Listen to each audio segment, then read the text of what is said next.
ورحمة الله وبركاته. حبايب قلبي، من قناة الشيخة زينة الموالي.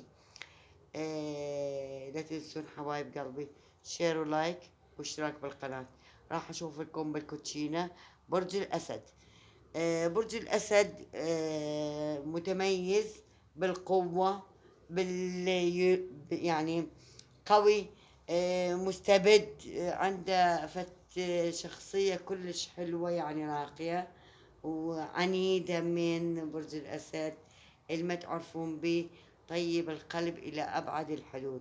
برج الأسد، أنثى الأسد ورجل الأسد من النوع ضام الضيم لفترات طويلة، لكن رجع وتحدى نفسه وتحدى العالم.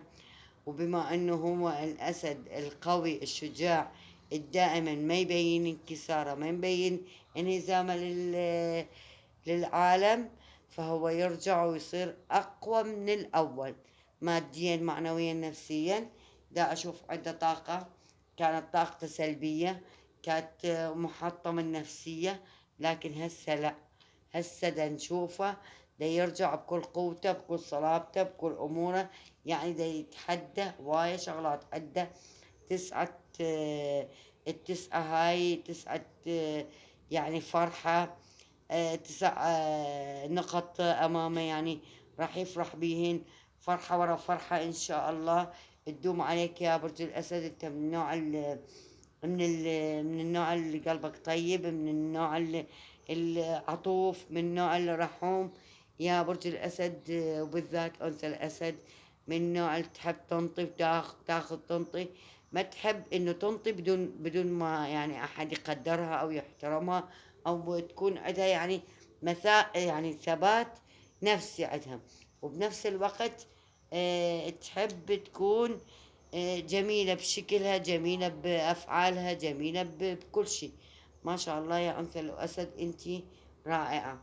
يا رجل الأسد، أنت قوي بتعاملك بأمورك. كان أكو فترة زعل بين يعني جماعات، أو بين محبين، أو بين أقرباء. كل هذا راح ينتهي الخلافات، وراح يصافون، وراح تنتهي الأمور، الأحزان، أو تنتهي المشاكل والخلافات. راح ترجع للقوة، راح ترجع الصلابة. برج الأسد عنده أوراق، أو عنده يعني أمور دا يمشي بيها.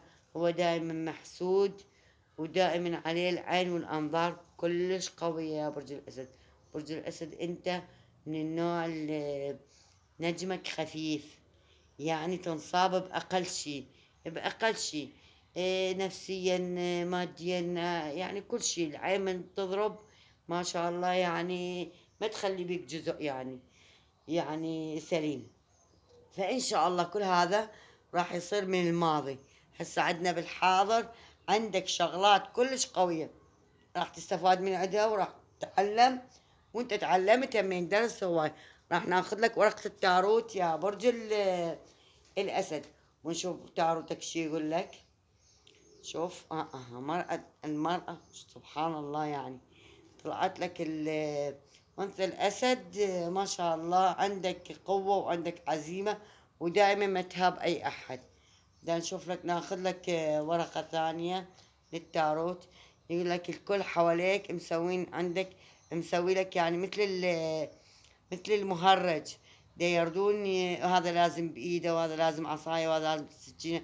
دا يردون يوقعوك، دا يردون يكسروك، لكن ما يقدرون عليك يا برج الأسد. برج الأسد أنت من الأقوى وأشجع الأبراج. فإن شاء الله الله يوفقك ويعطيك الصحة والسعادة، ويطلعك من كل ضيق إن شاء الله. تحياتي حبايب قلبي. لا تنسوني شير ولايك واشتراك بالقناة، وتفاعل الجرس، وتعليق حلو من ايديكم الحلوة.